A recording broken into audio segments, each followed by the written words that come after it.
So many people are asking me, do Arsenal need a striker this summer? And the quick answer is yes. But what type of striker do Arsenal go for? Now, if you look at last season's stats, Arsenal scored 91 goals and conceded 29. So defensively, we're pretty sound. And scoring goals isn't really the issue for Arsenal Football Club right now. Now, you might look at that in different ways and think that how many people scored, what were the assists, what were the goals, how many people contributed. You can do that if you want. And if you look at it, actually, in the last couple of seasons, Arsenal have got goals by committee. There's not been one goal scorer. We don't have our Haaland, our Thierry Henry, our Ruud van Nistelrooy, our Sergio Aguero, our Drogba, our Rooney, and the list of the names go on. What we do is we have a committee that actually score between 10 and 15 between them. Now, that's great because you actually do share it. You get goal contributions elsewhere. You feel like you're part of a team. But where is the one focal point? Do we need one focal point? Or do actually, in my opinion, what we need, add that focal point to what we've already got? And that is why I believe Arsenal need to get a striker. Now, don't get it twisted, guys. I actually do believe that Arsenal may go yet another window without buying a centre forward. That could happen. Mikel Arteta has made no qualms about it, that he's quite happy with what he's got going forward. But let's be real. If we're going to start the season, I think it probably is going to be with Kai Havertz in the number 9. So I thought what we do is we look at some of the rumours of the strikers that we have potentially been linked with. Now, first of all, the most unrealistic one is the one that everybody wants, right? Everybody I speak to wants Alexander Isak. Alexander Isak would absolutely kill it at Arsenal. He'd be a phenomenal centre forward and one that we believe in years to come we'll probably look back on and think, wow, what a career he had. But that's just not going to happen. Not this summer anyway.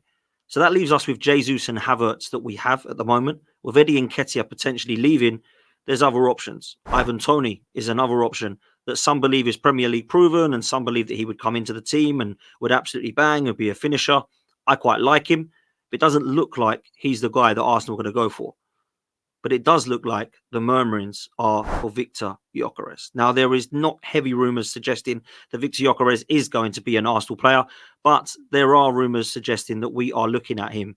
There's been rumours for a couple of weeks now to suggest that it was going to happen, then it wasn't, then it was back on, then it was close. We've heard it all before. But I thought instead of just talking about whether he's coming or not, let's look at the player. Let's look at why Viktor Gyokeres might be the answer for Arsenal, and then let's look at why he might not. I actually happen to like the player. And if I'm honest with you, after Isak, he'd probably be the one that I would go for. Now, I understand why people have concerns over it because it would be a risk. But tell me a number 9 that Arsenal have signed before that wasn't a risk. Thierry Henry was a huge risk. Coming over from Juventus, low of confidence as a left winger, we turned him into one of the best there's ever been. So sometimes it doesn't matter what people do in other leagues. You can look at bad examples like Darwin Núñez, who went over in Portugal and absolutely killed it for Benfica, but come to the Premier League and hasn't really done the same for Liverpool. So I understand why there's concerns or there's risks for that. I do. But at 26 years old, this guy is ready now. His injury record is so much better than the likes of Alexander Isak and Victor Osimhen. That's got to be an advantage. And then you look at the goals that he's scoring and what he's done to perform for Coventry and for Sporting Lisbon. I think Arsenal need a striker. I think Arsenal need a goal scorer. I think Arsenal need a killer in the box. And when you start to delve into the stats and you start to look at why Viktor Gyokeres might work at Arsenal, actually it might surprise you as to why this would be a very good signing for Arsenal. Now, let's talk about price before we go any further.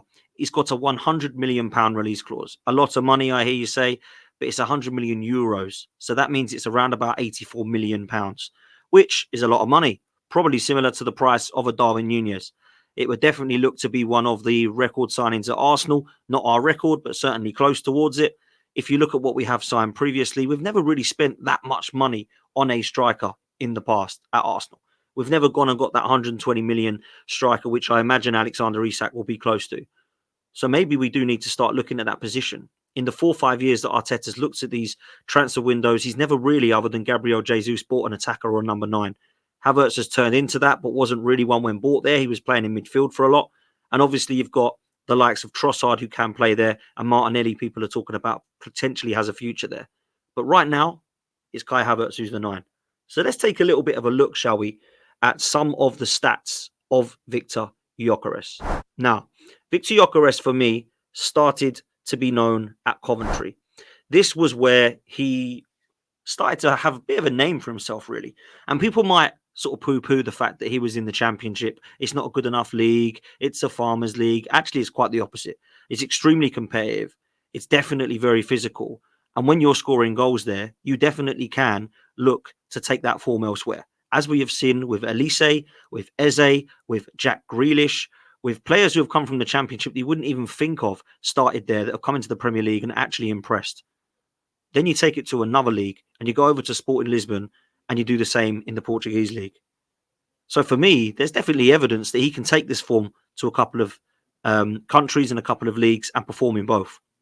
If you look at his time spent at Coventry, in the 2022 season, he had 47 games with 18 goals and 5 assists. Pretty good. Then you go to the following season, in 22-23, where single-handedly he got Coventry to a playoff final, scoring all of their goals, with 46 starts, 21 goals, and 10 assists. Then he started to get linked with moves away.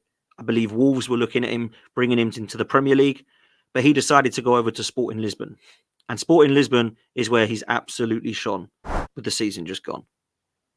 With 33 starts, 29 goals, and 9 assists. That is a phenomenal record for a first season in a new league in Portugal. And then you look at what he did in the Europa League. With only 9 games, he scored 5 goals and 2 assists. And then you look at both of the cup competitions that Sporting were in, with 6 starts, 6 goals, and 4 assists. And then 2 cup games with 3 goals. You have to say, a GA of 50 games, 43 goals, and 15 assists. 50 starts and 58 goals and assists. That's incredible. For a first season as well, by the way. Now, at 26 years old, you have to say he's probably at the peak right now. And that for me is something that's quite exciting. I have to say I'm a big fan of what I've heard and seen from Viktor Gyokeres. And of course, when you do YouTube compilations, you start to get a little bit excited. Maybe a little bit too much. Maybe it's a little bit dangerous to do that. Maybe you'll be in a position where you'll start to look at a player that you don't know much about and you think, oh, he's got good skills. And then he'll come to the Premier League or he'll come to your football club in a different league and you'll think, wow, was that who I looked at? But actually, when you do look and hear about what Viktor Gyokeres has to offer, I think it could be a good signing for Arsenal. Now, the only comparison I've got so far is to Jesus and Havertz. Now, I can only go on what I believe it will be. And I think Kai Havertz will be the number 9 at Arsenal when we play Wolves on the first game of the season, right? So let's take a look at the comparisons of their seasons. Now, before I go into this, I must say, Viktor Gyokeres was a number 9. Kai Havertz was a number 8, or an attacking 8, and a number 9. So we have to be taking into consideration here the fact that Kai Havertz did not play the whole of his season as a striker. But I think the stats will surprise you somewhat. Because actually, as much as Kai Havertz had a very good season, and I was really impressed with him at the back end of the season, Viktor Gyokeres' stats are really impressive. So let's take a look at that and delve into that a little bit more deeper, shall we? So Viktor Gyokeres played 42 games. Kai Havertz played 51. The starts, Viktor Gyokeres got 40, and Kai Havertz started 43 games. In terms of the goals, in the 40 starts that Gyokeres got, he scored 34 goals. To Kai Havertz, 14. Which, to be fair to Kai Havertz, considering he played in midfield for a lot of it, is still fairly impressive. Then you look at the assists. 12 assists for Viktor Gyokeres. To Kai Havertz, 7. Still impressive. So in the 40 starts, the goals and assists for Gyokeres is 46. And in the 43 starts to Kai Havertz, the goals and assists is 21. So straight away, you're looking at that thinking, okay, Gyökeres was on fire last year. Now, a lot of people might be shouting at the screen now going, it's not fair. Kai Havertz played in the 8. I totally get it. And I appreciate it. Trust me. I do. I appreciate the fact that Kai Havertz was moved into the 9 and probably should have played there or definitely been used more as a sub there a lot earlier than Mikel Arteta did. But let's continue. When it comes to penalties, a lot of people believe that Kai Havertz is a fantastic penalty taker, and I would agree. He scored his 1 goal that he did take famously against Bournemouth, where he got his first goal for Arsenal, or his first goal on an Arsenal shirt anyway, in the Premier League. But Viktor Gyokeres also takes penalties. And the stats are pretty impressive. if you look at the 8 penalties taken, Viktor Gyokeres scored all 7. Now, Kai Havertz only had the opportunity to take 1 penalty for Arsenal in the Premier League, and he did slot it home. But it proves that Viktor Gyokeres has the confidence to step up when needed and to slot it home. Now we come to XG, the one stat that I absolutely hate, if I'm honest with you. Not because I don't believe in it, just because numbers and me don't usually go hand in hand together. But when I've started to understand what XG means and understand what the numbers might look like, this is where I was quite impressed. The XG of Viktor Gyokeres is 27.2 to Havertz is 13.3. The XG with penalties and goals assisted included, Gyökeres is 30.8 to Havertz is 17.9. Now, that to me shows that Viktor Gyokeres is a striker that needs to be taken seriously. And people might still be shouting at the screen going, yeah, but it's the Portuguese league. Do you know what? I don't care. He's done it in England. He's done it in Portugal. It would be a risk to bring him back to England, but maybe, just maybe, he can do it in the Premier League. So this could be quite an exciting signing for Arsenal. Let's see how close we are to going in with him. I then wanted to look at the stats in relation to shots taken, in relation to some of the actual attributes that we look for in a striker. And then again, I have to say, I was extremely impressed. When I look at the shots taken, Viktor Gyokeres took more. 123 shots taken to Kai Havertz's 91. 60 of those were on target to Kai Havertz 35. But there was more touches from Viktor Gyokeres, which really surprised me.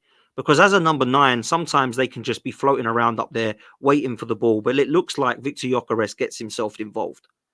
With touches of 1,611 to Kai Havertz 1,631, there's only less by 20 touches that Viktor Gyokeres took than Kai Havertz. And Kai Havertz was in midfield for a long, long period of time when he played and started the season at Arsenal.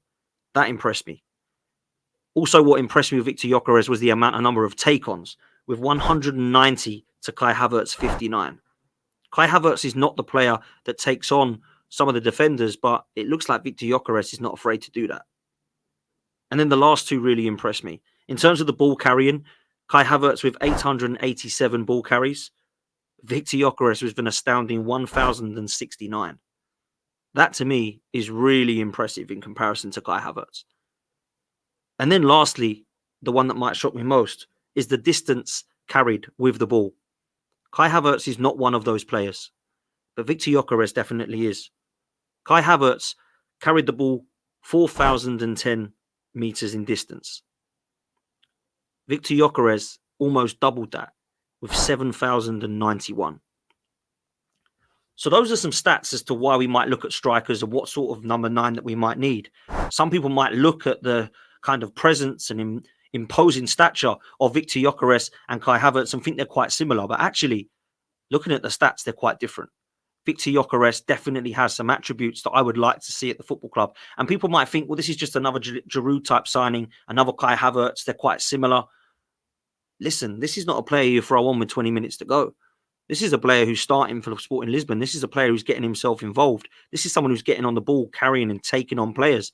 This isn't someone who just stands up for corners and tries to head it in. I've been really impressed by what I'm reading, really impressed by what I'm seeing and I'm hearing. And I really hope that if we are serious about a striker this summer, that we go in for Viktor Gyokeres. Because for me, for £84 million, it could be money well spent. Listen, thank you so much for listening. Make sure you do me a favor. Like this video. Subscribe to the channel. We're going to get lots more content coming out now. So please make sure you join us for the next one. We'll see you next time. And as always, up the Arsenal. Take care, people.